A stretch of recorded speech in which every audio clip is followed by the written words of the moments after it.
नमस्कार दोस्तों, मैं अभिषेक सिंह। आप देख रहे हैं न्यूज अड्डा। इस वक्त देश में नए संसद भवन को लेकर चर्चाएं तेज हैं और राजनीति भी गरमाई हुई है। ऐसे में नया संसद भवन सेंट्रल विस्टा अपने आप में कई राजनीतिक तौर पर और ऐतिहासिक तौर पे कई बदलाव समेटे हुए है। सेंट्रल विस्टा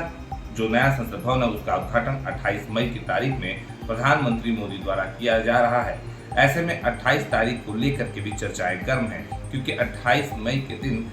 वीर सावरकर जी की जन्म जयंती है। ऐसे में विपक्ष हमलावर और सवाल भी उठा रहा है कि आखिर क्या प्रधानमंत्री मोदी और भारतीय जनता पार्टी वीर सावरकर को और जो गांधी जी की इस पर हत्या कराने के आरोप लगते हैं उनको अपना हीरो प्रेजेंट करना चाह रही है। ऐसे में वीर सावरकर के जन्म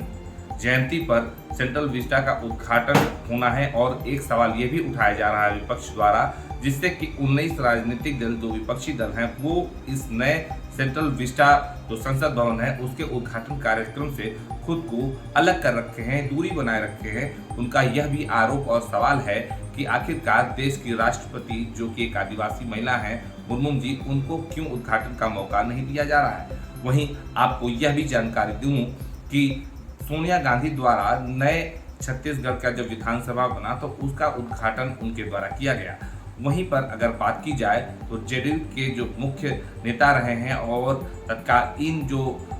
मुख्यमंत्री रहे नीतीश कुमार, उनके द्वारा भी राज्यपाल को इनविटेशन नहीं दिया गया और बिहार में विधानसभा का उद्घाटन उनके द्वारा किया गया। वहीं मणिपुर में भी सोनिया गांधी द्वारा इसी प्रकार उद्घाटन कार्यक्रम विधानसभा का किया गया। ये तो एक राजनीतिक तौर पर विश्लेषण है, लेकिन जो मुख्य बिंदु बना हुआ है नए सेंट्रल विस्टा का उद्घाटन, उसमें एक प्रमुख मुद्दा यह भी है और जानने की कड़ी भी है जो हमारे ऐतिहासिक कल्चर यानी कि ऐतिहासिक परंपराओं से जुड़ा है,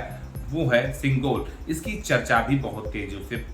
सुनने में आ रही है। सिंगोल जो कि तमिलनाडु का शब्द भी है और तमिलनाडु से इसका जिक्र भी करते हुए, क्योंकि 14 अगस्त 1947 को जब देश की आज़ादी के लिए लॉर्ड माउंटबेटन ने सत्ता का हस्तांतरण करने के लिए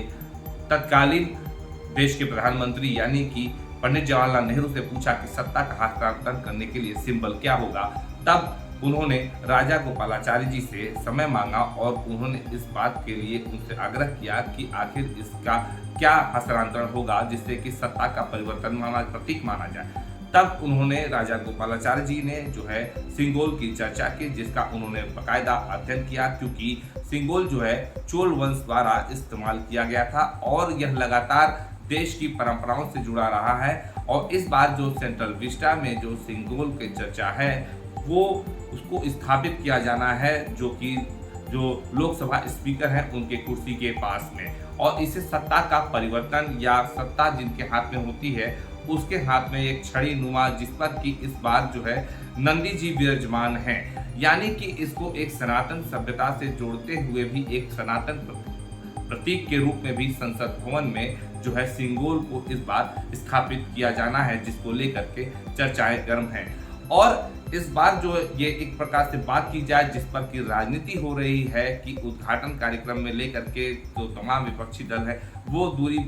बनाए हुए और उन्होंने अपने कुछ विषय बताते हुए सवाल खड़ा किए हैं। लेकिन एक सवाल यह भी खड़ा होता है कि जिस प्रकार से राम मंदिर निर्माण को लेकर के इनमें से काफ़ी राजनीतिक दल जिन्होंने उसकी तारीख को लगातार जब उसकी सुनवाई चल रही थी उसको आगे बढ़ाने का काम किया और राम के अस्तित्व को लेकर भी कल सवाल खड़ा किए, तो उसी प्रकार से देश की लोकतंत्र का मंदिर अगर संसद भवन है जिसका कि सेंट्रल विस्टा यानी कि नया संसद भवन देश को समर्पित होना है, तो ऐसे में फिर एक बार